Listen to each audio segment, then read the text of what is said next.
දෙවියන් වහන්සේට ස්තුති වේවා. ලස්සන උදෑසනක් උන්වහන්සේගේ කරුණාව අලුත් වෙච්ච උදෑසනක්. ඒ අලුත් වූ කරුණාවෙන් උන්වහන්සේගේ වචනය ඔබ වෙත එනවා. උන්වහන්සේ අපට අපගේ ජීවිතෙන් සමහර වෙලාවට මේ දවස්වල ඉවත් වෙලා යන දෙයක්.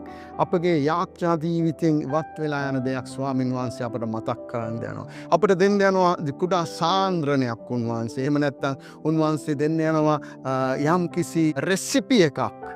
අපේ යාච්චාවට උන්වහන්සේගේ බලය අත්දකින්න උත්තර ලැබෙන්ඩ උන්වහන්සේ යාච්චාව ගැන කියනවා. උන්වහන්සේ කියනවා නුඹලා කිසිවක් ගැන කනගාටු නොවෙන්න කියලා. පිලිප්පි 4:6. නුඹලා කිසිවක් ගැන කනගාටු නොසිතා සියල්ලේදී ස්තුතිදීම සමග යාච්චාවෙන් කන්නලව්වෙන්ද නුඹලාගේ ඉල්ලීම් දෙවියන් වහන්සේට දන්වන්න.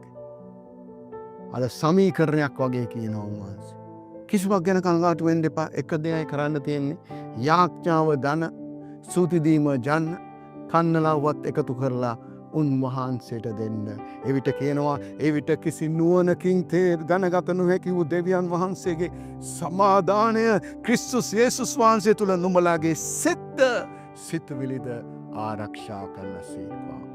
මේ සානී කියන්නේ ඔබට බාධා කරපු සිතුවිලි ඔබ ස්තුතිදිනෙන් යාක්ෂාවෙන් කන්නලව දෙවියන් වහන්සේට ගෙනිච්චාම ඒ බාධා කරපු සිතුවිලි නැවත එන්නේ නැති වෙන්න ආරක්ෂා කරනවා. ඒ කියන්නේ ඒ බාධාවට හේතු සාධක වෙච්ච කරදරය උන්වහන්සේ ඉවත් කරන්න යනවා. ජේසුස් වහන්සේ ඔබට ආදරේ උන්වහන්සේ ළඟදීම පැමිණෙනවා අපව ගෙන යන්න. ජේසුස් පිහිටායි.